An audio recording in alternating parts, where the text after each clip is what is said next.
It's 1994 and the World Cup final is underway.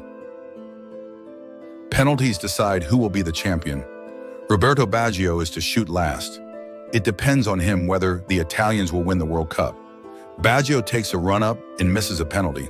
Brazil wins the World Cup and Roberto Baggio dies standing.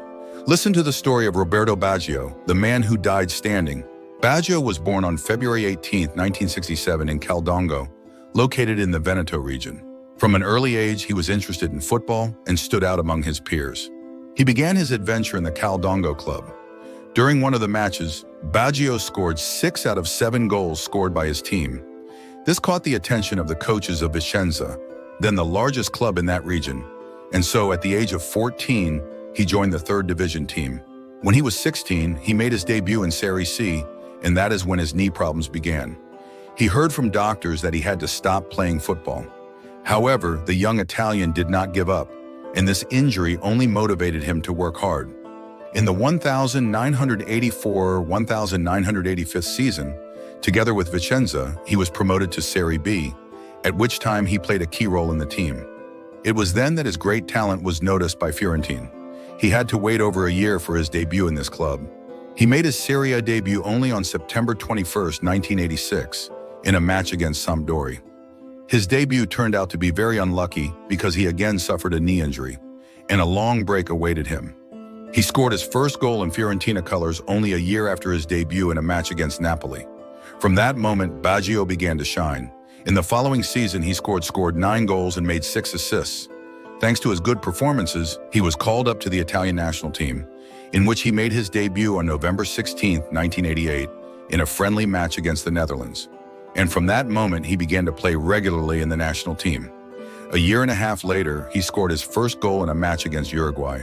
In the 1989-1990th season, together with Fiorentina, advanced to the final of the UEFA Cup. Unfortunately for Baggio, his team lost the final 3-1 to Juventus. A good season resulted in the then 23-year-old Baggio being called up to the World Cup, which was held in his homeland.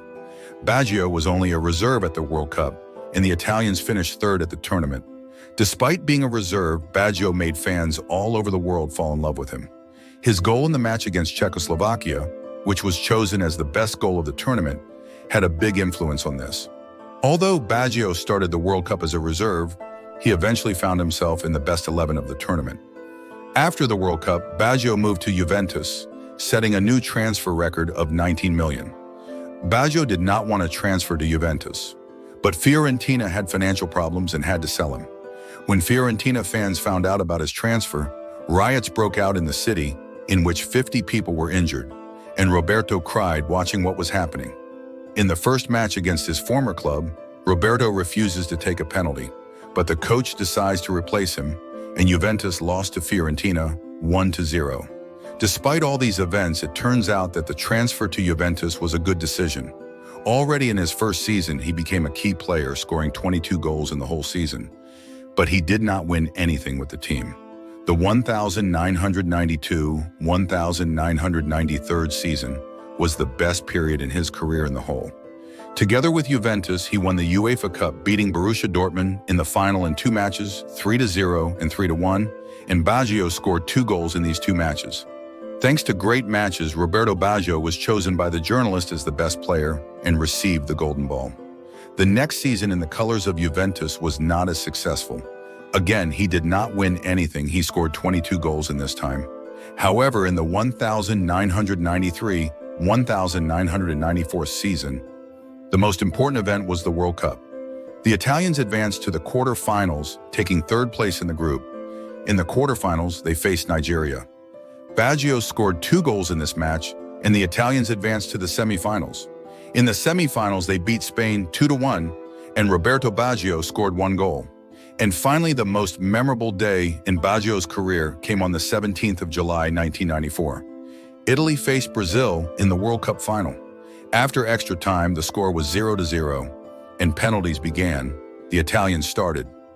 Baresi missed a penalty, then Santos also missed.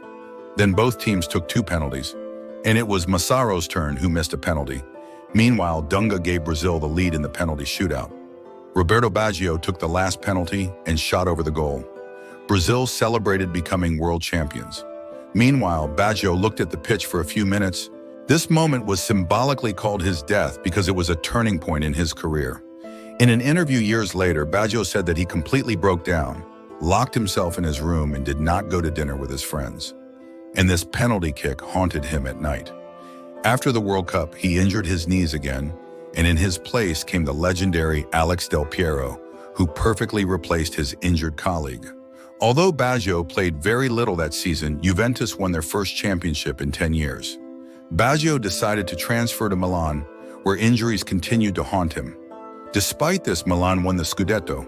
In April 1997, Maldini informed Baggio that if he wanted to go to the World Cup, he had to play more for the club. Baggio decided to transfer to Bologna. At first, he recorded great performances, but came into conflict with the coach. Finally, the historic moment that all Italians had been waiting for was to happen: the match between Juventus and Bologna, also considered as Del Piero versus Baggio match. The coach decides to put Baggio on the bench, which is a great shock for all the fans.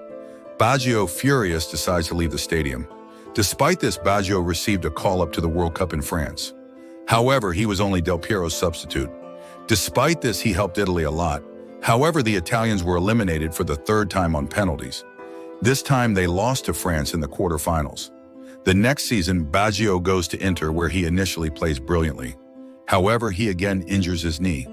The next season, Marcello Lippi becomes Inter's coach, with whom Baggio has a huge conflict. Baggio wrote in his autobiography that Lippi wanted to destroy him. On July 1, 2000, he goes to Brescia. Shortly after signing a new contract, Baggio gets injured again. At that time, his only goal was to go to the World Cup in Japan and Korea. After returning from injury, Baggio is amazing. He scored 11 goals in 12 matches and ensured Brescia's survival in Serie A. Despite this, he was not called up for the World Cup. He was very disappointed, saying that no one dreamed of it as much as he did. On March 14, 2004, Baggio plays his last match in his career. In the match against Parma, he scored a goal, and the entire stadium said goodbye to him with a standing ovation. That was the story of the legend of Italian football, who died standing. Leave a subscription so you don't miss the next films from this series. Remember to write a comment and leave a like.